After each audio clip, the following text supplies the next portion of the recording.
Guys, welcome to the second episode we've done of Meet the Expert. On this occasion, we're talking to Kate Sterling, who I've known for years. In fact, she was a member of One Element in 2008 when we first set up the business, and she used to come along with a couple of friends and really was involved right at the beginning. And then I'm going to guess here, Kate, but about 2014, you then became a trainer for probably 3 or 4 years. And then after that, you then became a franchisee for a while. Mm-hmm. And then you moved further away from us. So you stopped the franchisee work and have set up your own business that has evolved and continues to evolve. But you're now running a company called Club Thrive, and it predominantly works with women. And your background within this is obviously the coaching, the training, the number of years of coaching that you've had towards that, and more recently your NLP work. So I think particularly with your acting skills, and I haven't even mentioned that, you're a very, very talented actor, and using NLP, acting skills and training, you've developed a business now, this Club Thrive business. It's about building confidence for women. Welcome, Kate. Could you tell us a bit about yourself? Thanks, Tom. Well, that was a lovely introduction. I haven't heard it reflected back like that before. So I have been a personal trainer for 11 years. And yes, you were pretty much spot on with the dates. I was a trainer at One Element for probably 5 or 6 years in total. And I am also a yoga teacher, and that feeds into it a lot. I've practiced yoga for over a decade as well, and a nutrition coach. And so, like you were saying, all of these aspects are a big part of me, and they're all kind of things that I've focused on and then drawn in together now at Club Thrive. And Club Thrive also, predominantly works at the minute, or the focus has been with women, but actually I'm kind of starting to look more at evolving it into gender minorities as a thing. I understand that it's a bit complicated now. I always have wanted to be inclusive, as well as ensuring that there is that focus for the individuals that need it. But there's a big passion there because of my own personal experiences. One Element came into my life at a time when I was starting out working in TV. So when I came as a member, and then it was a massive lifeline for me when my marriage ended. And so, when I came on as a trainer, there was lots of other things going on in the background. And so Club Thrive also is about this power of mindset. And like you were saying about the NLP and the life coaching, all of these things come together to essentially create a high performance mindset so that whatever comes up in your life, you're able to navigate it as best as possible, whilst looking after your personal and your professional desires as well, because I think as people we aren't just two-dimensional. We have many different parts of us. So that's the overview. And like you say, it's a slightly early day business, so I'm still really honing in, like we were talking about before we started recording. Fascinating. Brilliant. Thank you, Kate, for that brilliant introduction to yourself.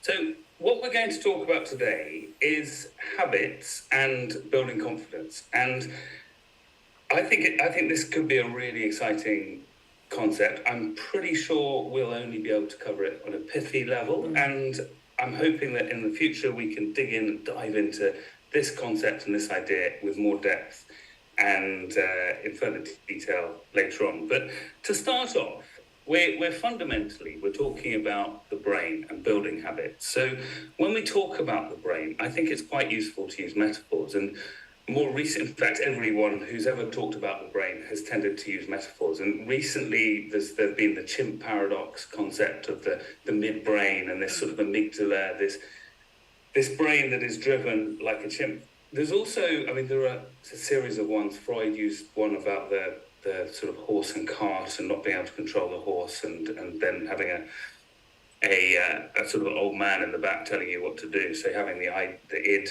the ego, and so on. But one metaphor I love is the elephant and the rider, and this is a Buddhist concept. So the elephant in this metaphor is the sort of old brain, the midbrain, the chimp, if you like, and it is incredibly powerful. It has, because it's the old brain, because it's been developed over 6 million years, it's gone through a series of iterations and a series of developments, and so it's become this incredibly powerful and if you like, very determined midbrain. However, the new brain, if you imagine an old house had a number of extensions, this is the new brain that surrounds the old brain. It's the thinking brain. It's the brain that reasons. It's the brain that considers ideas. It's the brain that has an epiphany and decides to make change. The problem is that it often doesn't have the power to control the midbrain, the elephant, if you like. So the rider is the decision maker, but the elephant is the one that often ends up making the decision because it's so well adapted and so well created. Now, what I'm interested in particularly here is when we look to make habits, and whether that's a habit about health and fitness, or whether that's a habit about building confidence, as we'll come on to hopefully in a bit. I'm interested in the way that you see how if you like, the midbrain is, how we can start to control that through NLP, through cognitive work, through building habits and building good habits. So just to start on that front, Kate, would you like to add anything at that point? Yeah, I mean, I think this whole concept of that analogy that you were talking about with NLP, we kind of look at it in terms of parts. So NLP stands for Neuro Linguistic Programming, and the premise behind it is that every single part of you has a good intention, so that, you know, even when you're struggling, like you were talking about those two different identities almost, you've got kind of one half that says, I want to go and do this, and then you've got the other bit that's like, oh no, hang on, I'm not ready to get going. And so with NLP, we look at the concepts that you have as your perception of your world. So the stories that you're telling yourself, the experiences that you've had, the voices that you hear, your perception of whether, you know, that desire to do something is big or small, the size of it, the colour of it even, the world that it has created for you, and likewise the world that you create for yourself within that experience. And so it links exactly to what you're saying, where, you know, when it comes to habit change, for example, if you're wanting to start going to training regularly, and yet there's something that's also keeping you stuck on the sofa in front of Netflix when you get home from work, it's kind of to look at the parts of those scenarios to understand why you're not able to get out to training. And so that's exactly what you're talking about, Tom. It's that kind of, why does the rider want to go somewhere and the elephant's like, no way, or, you know, vice versa. You've got this disconnect. And so NLP looks at that disconnect and it identifies the obstacles, and it's very, I mean, with LinkedIn, with life coaching, it's very goal orientated. So you look at, rather than focusing on the problem, at the reason why you might not be able to make those habit changes, you look at what you want to do and how you want to be and the behavior that you want to inhabit. And then it's about breaking it down almost backwards to say, well, what resources do you need? What knowledge do you need? What confidence do you need? And like you were saying, really, you know, confidence builds from all of this. So yeah, I'm not sure I hope that answers your question slightly. Like you say, it's kind of, you can end up going down quite a specific rabbit hole just from one analogy alone. No, absolutely. I think you put that brilliantly. But what I'm really interested. Okay, so let's make it really simple. So let's assume the elephant is driven over these 6 million years by two big goals, which is to procreate and to feed. Mm-hmm. So take those two to start with, and when we come on to confidence, I think we'll also look at drawing back and drawing towards, or the likeometer. If you like something or you don't like something, you move away from it. So we'll start with the two things, procreation and feeding. So let's take feeding, for example, or eating. If you wanted to change a habit through NLP about eating habits, how would you use NLP to improve people's habits around eating and what they do? So it's a good question, and it will completely depend on the individual. So if we talk about it in a broad sense, and this is where also I'll bring in my own experience with food. So for those of you that don't know me, I had an eating disorder. I had anorexia when I was 16 or 17. So I've been through and you know, when you work in the creative industries, you have all sorts of these other pressures on your physical appearance. So I've had a very unique journey with food in that respect. So I might approach this in a very different way. But as a whole, and it's important to kind of say this, it's to kind of take out the morality around food to begin with, to say that there is no good or bad, and to not get overwhelmed by the nutrition element. So it's kind of to say, well, how do you want to feel, and how do you want to be, and how, so it's about embodying an identity. So this disconnect that we have with food often is that we get in a habit of it, and it helps to also comfort, or it helps to hide emotion, or it helps to mask lots of things that we're experiencing, or it becomes that thing of obsession and extreme right or wrong, or good or bad. And so it's about finding the middle ground for you as the individual to say, and get very comfortable with asking yourself questions. So NLP is also about understanding the voices that you're hearing when it comes to food. So for example, say you've got home from work, Tom, and you're like, oh, I really want that burger, but well, that's not very good in terms of how your brain might be hearing it. You might have a message that comes in and says, well, I saw an advert earlier that said that was wrong, so therefore I shouldn't have that because I'm also training, so I should have, maybe just a salad. Or, but actually, you might then rationalize and say, well, that salad might not be enough energy. And so it's about getting used to all of these voices that come in and understanding where the messaging is coming from.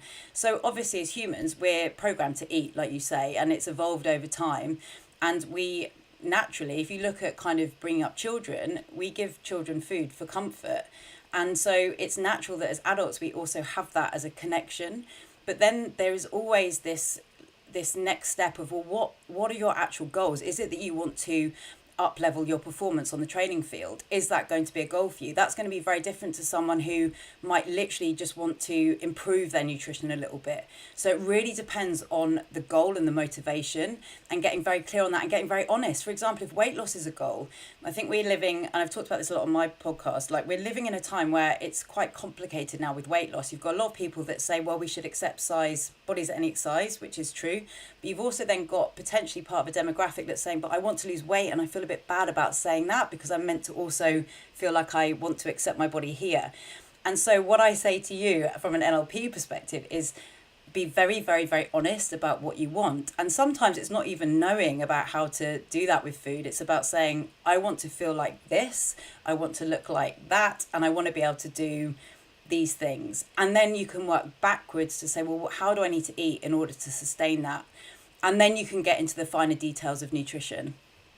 Yeah, I couldn't agree more. I think what you're talking about here is what they talk about in cognitive behavioral therapy, which is known as cognitive dissonance. So trying to create a discomfort between your current behavior and what you would like to do. So building that dissonance into it. But that can also create serious anxiety and stress if you're struggling to change the behavior. So what you're doing is you're creating, if you like, an epiphany. I need to make this change and I need to move forward. However, my assertion would be that actually the elephant will not change, or you may change for a week or two, but then you'll revert back to your original behavior. And what I would say, and being a sort of simple person, I would suggest that the people who make profound changes over the long term have a secret. And what they tend to do is create an environment around them that makes the elephant not ask the questions, if you like. So they put a fruit bowl in the middle of the table. They put their trainers next to the door. They find a training group, say, that isn't just about fitness, but actually has a social aspect. So it has another reason to go along. Or they get rid of any, perhaps, alcohol that's on the top shelf at home. So you don't see that. Whatever the things are, they create an environment around themselves after they've done this cognitive dissonance, or as you say, trying to build those ideas and those arguments, if you like, for change. Then they create the environment around themselves so that they can move forward with as little temptation, basically trying to train the elephant. And then they talk about, I think 3 months of changing behavior then becomes a habit. And I think that's probably because you then train, in inverted commas, the elephant into different behavior. Any thoughts on that? Yeah, I've always been really fascinated by that connection between visual cues. And so NLP actually uses that. You have your visual, your auditory, and your kinesthetic. So your feel, what you see, what you hear, and how you feel. And so all of these things together, like you're saying, create that very strong network of support. I'm slightly different in that, as someone who's come from a very restrictive background, there's always this balance where if you have a habit of then creating fear around certain things, for me, well, and it depends on the individual. I agree with what you're saying, but I always think as well, it's really great to be able to also open a cupboard, see the chocolate, and not feel any different. So I like to also encourage that. I'm not saying you should like hide chocolate around your house just to, test yourself, but that there is then this neutral reaction to whether it's a bowl of fruit or a bottle of wine, so that you have that choice as an individual to find your own unique balance with it. But that's just my personal experience, and there'll be someone else who will say, well, that's ridiculous because then you're allowing these things into the space. And certainly to begin with, it can be that eliminating those, whether we want to call it temptation or whatever it is, the things that cue you into your older behaviors. So, and this is where self-sabotage can come in.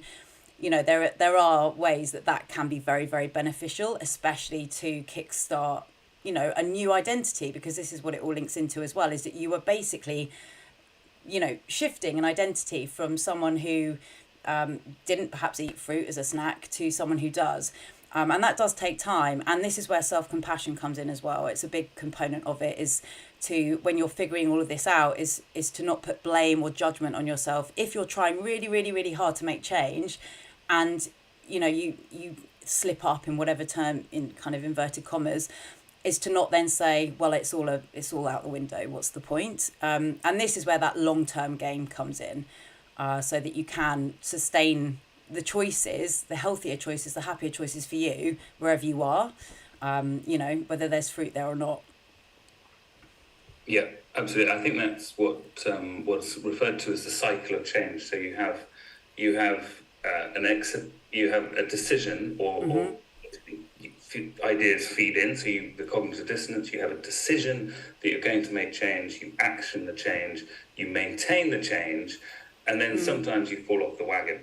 Now, if you fall off the wagon, it's that response to falling off the wagon that is absolutely critical, isn't it? Because if you feel, oh, this is a disaster, I'll never succeed, and I'll never manage to do this, then you'll stay off the wagon. But if you think, actually, I've just done this once, and I can come back onto it, and I was quite enjoying the way I was feeling at that point.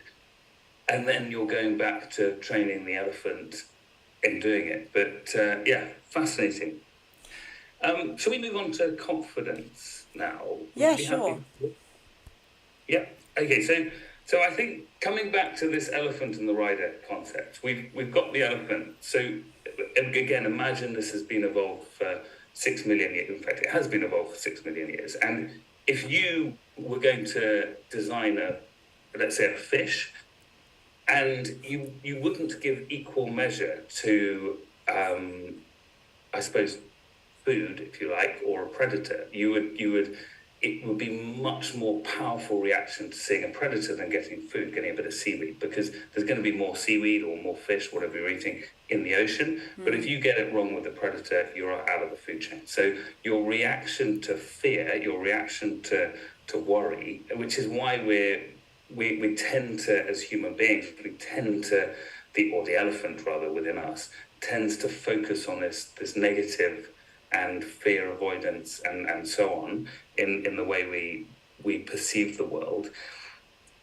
And this can often plays into confidence and how we start on a confidence route. So what I would love to hear, because you're an expert in this, Kate, is how you build confidence. What is the key to getting more confident? I think that confidence comes from a deep sense of self-belief, and we build confidence the more proof that we have about the things that we're trying to do. It takes courage, like you were saying about the just human behavior. We like to feel safe. Our brain likes to feel safe, so it doesn't like us to be in positions and places that we don't feel comfortable in. And so as well, when we're trying to push ourselves forwards and it feels uncertain, then that kind of sense of comfort, that's when the elephant really digs the heels in, where it really doesn't want to move forwards, because it's like, hang on, this doesn't feel safe. And so confidence comes over time from finding your evidence, so looking back with reflection, of building that inner voice, of listening to the voices, like I was saying before, about that are coming in, that you're hearing, that they're either your voices that you're telling yourself, I can't do it, I'm not good enough, that person's faster than me, they're better than me, all these voices that can come in before you go to training, for example, that especially if you're at the start or you've had an injury, you're coming back after illness, and you've got that sense of not belonging or not being a part of something that you want to be a part of. It's about going back to that place of self-compassion and saying, well, I'm just going to show up where I am. I say this a lot with clients when they kind of really want to start running and they're like, but I'm not a runner, and it's because they're comparing themselves to Usain Bolt or Paula Radcliffe, and there are identities linked to these people that we want to become, or that these things that we see. And it's about saying, well, that is one way of looking at it, but I can create my own identity and I can step into that over time. And by doing that, that is how you build confidence. And it goes back to what you were saying about environment. So having everything there to set yourself up for success, so that you can say, I am someone that puts on my trainers every day. I am someone that eats fruit. I am someone that, gets up before I go to work and does a workout. And that repetition becomes then more comfortable because we get more used to it. And it's the same with training, that kind of mindset of, I can push a little bit harder. It doesn't matter if it goes wrong. It doesn't matter if I fall flat on my face in the mud. It's okay. And to not put that self-judgment on, because I think as humans, we're very conditioned as well we want to be good at what we do. We want to feel accepted. And so when we mess up a bit, or we feel like we're not as good as everyone else because we've got those voices that are coming in that are self-judgment, or they're kind of pointing out all your flaws, then it's hard to maintain that sense of confidence. And the same if you've had a couple of job knocks, or you've had a massive life curveball come in, and all of a sudden your place in the world is in jeopardy, and you're no longer a part of the status quo, and it feels very unsettling. And so it's about coming back to those small things that you can control, like your environment. There's actually a whole, I draw it up before we started. So it's your environment, and then you can link in your behaviors. So it's your where, your behaviors are your what, so how you spend your time, what you're doing in between to help build that confidence. Your capabilities, your how. So if you feel like you're not confident in something, maybe it is that you want to get some extra training in. Maybe it is you want to get some extra help, extra support. Like with the food, maybe it is you want to learn more about nutrition so that you can eat in a way that supports you, to help you feel better in your body, to help you change your physicality, your aesthetics. Then your beliefs, your why. So the belief system that you have is incredibly important. If you don't believe in yourself, then you're going to stay stuck where you are. And it's also, that links into the identity. I used to have it all the time when I worked at a yoga studio. People would say, well, I'll come and do yoga when I've got more flexible. And of course, we kind of need to flip that the other way around, because it's by coming to yoga that you'll get more flexible. But it's a belief. It's, I can't do yoga. And, that's linked to identities. It's linked to all the things we see online. So it's about breaking that down, challenging all the beliefs that are coming in that you have that are holding you back, so that you can keep moving the elephant forwards. And then your identity, which is what you were saying after the 3-month block, once your habits have really become embedded, your identity has changed. You're a different person. And that's why this stuff is so cool, because you actually have so much choice. And it's very challenging when you're not happy in yourself, and that confidence is knocked, and the self-esteem is on, sometimes feels like it's on the floor. And it's because sometimes you're trying to match yourself now to where you were 5-10 years ago, or where you would love to be, but practically, you don't have all the support perhaps that some of your friends might even have. And so it's also looking at what you have right now at your fingertips to be able to control, so that you feel empowered to make the change, so that you have that choice. And when you start looking at different options and you take away all the things that you've been told you should do, or all the things that you think you must be doing to look or to be a certain way, you have so much more freedom to then build up your own confidence in your own unique way. Ultimately as well, with confidence, there are going to be some failures, and it's about kind of making those a slightly smaller size in the grand scheme of life. And over time, with more practice, and every time you pick yourself back up, it's like on the training field, every time you pick yourself back up, there's that extra sense of, yes, I can, there's that extra sense of belief. And then that translates as well into your personal life, which is why, that whole environment that you've created, One Element, is so special, because you, like you say, you're not just going to train, you're going to get all these other elements that are supporting you in yourself as a human, all these other very important factors that help to build confidence. So yeah, you can probably tell I'm exceedingly passionate about it as a topic. Yeah, no, really can. I really, really like that. I think I think you hit on quite a few things there, but just to pull that back a fraction.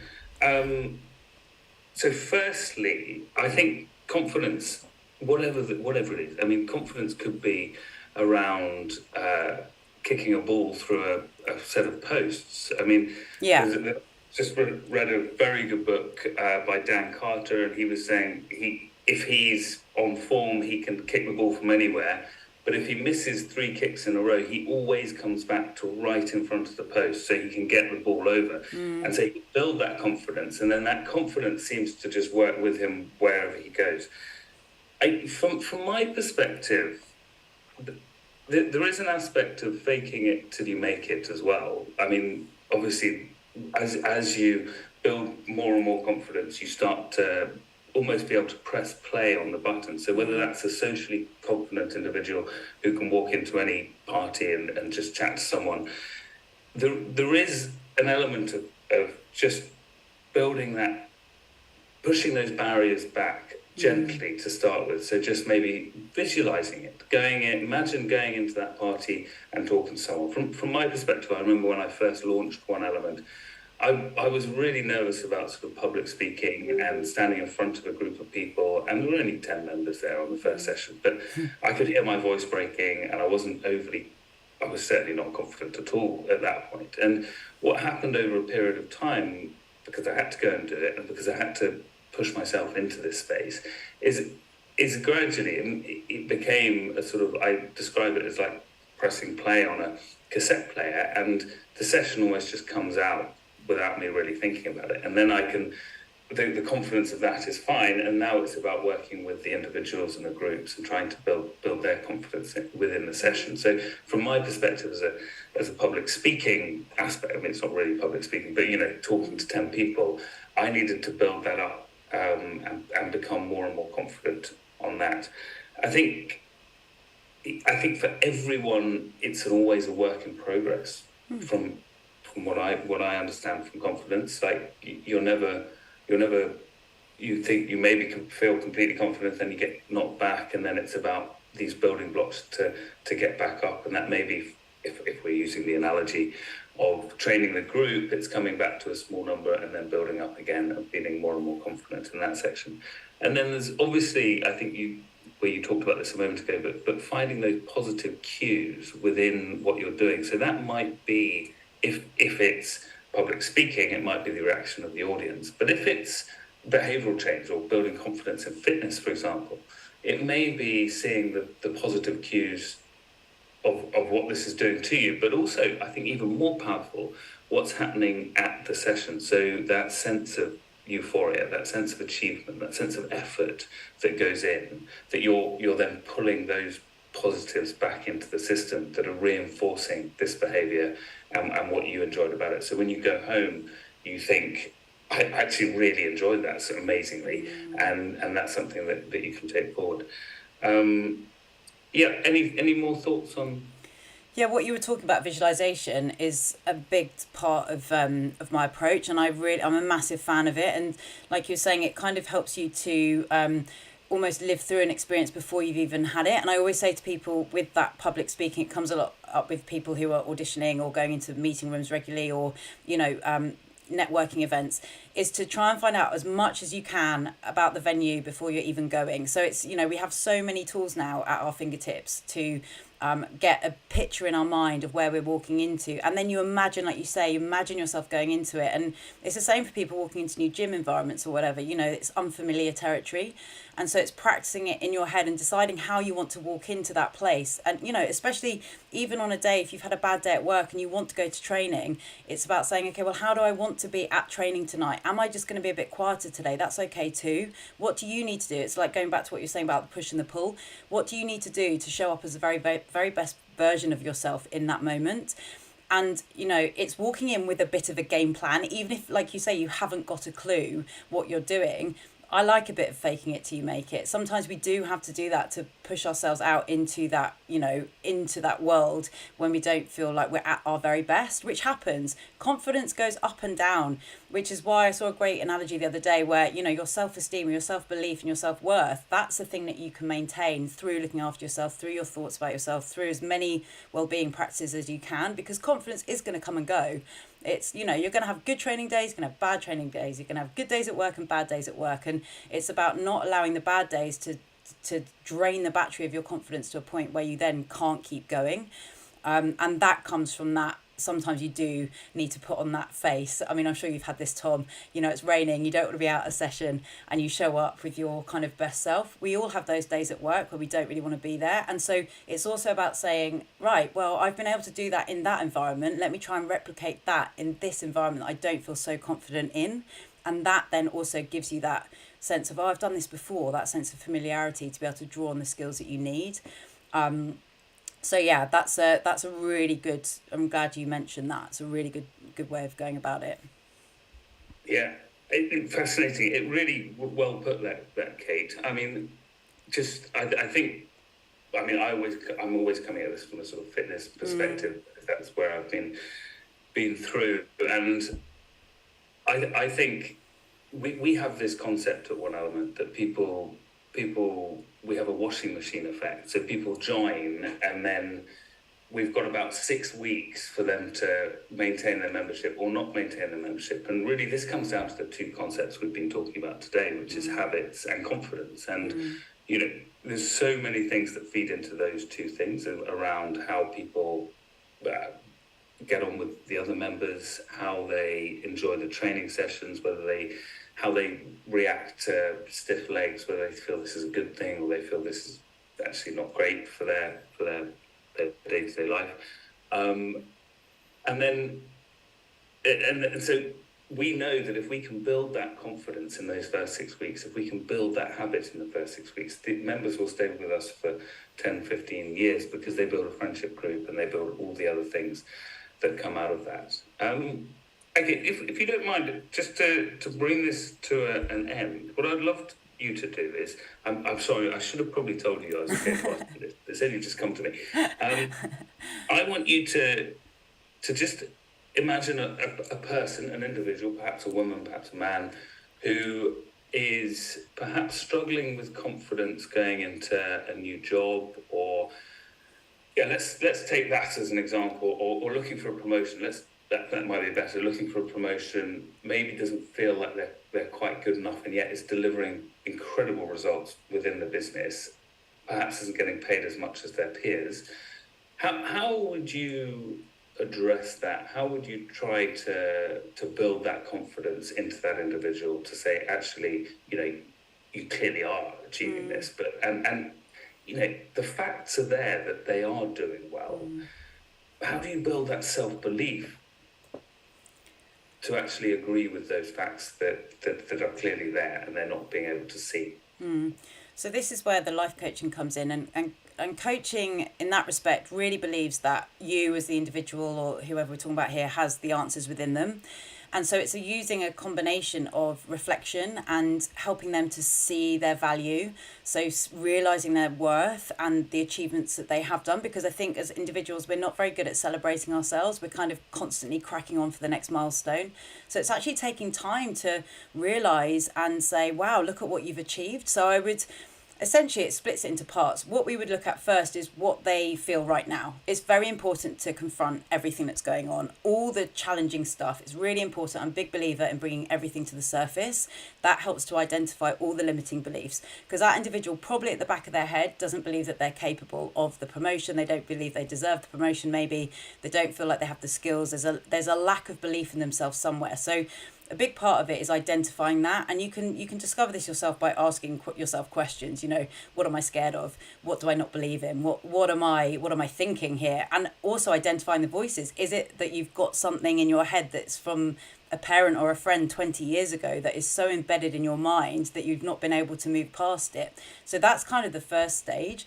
The second stage is to say, right, well, what do you actually want? Like in your dream world, if we can let go of all the shoulds and the musts and the kind of societal expectations. What do you truly want? What do you want your life to feel like? Who do you want to be? So it's also about looking at the qualities of the individual that, what makes them tick, regardless of the job too. It really focuses on the individual, so that by doing that, you immediately start to tap into those things that do help you feel confident, that do help you bring that presence, which is very important when you're going in for those situations. Because if you walk into a room really apologetic about being there, you're not going to be taken seriously. So it is about finding that posture, and it's about working with posture, working with movement, working with breath, working with grounding techniques, working with really, looking at different ways of standing, even different ways of breathing, different ways of deciding how you want to move into the room, practicing that, so that when you go, even if it's visualization, when you go into that meeting, you've got everything there. You are like bulletproof with what you're going to say, regardless of what the other individual is giving back to you. And then it's about embedding those, like you were saying, as habits, as lifestyle, as a character almost that you embody.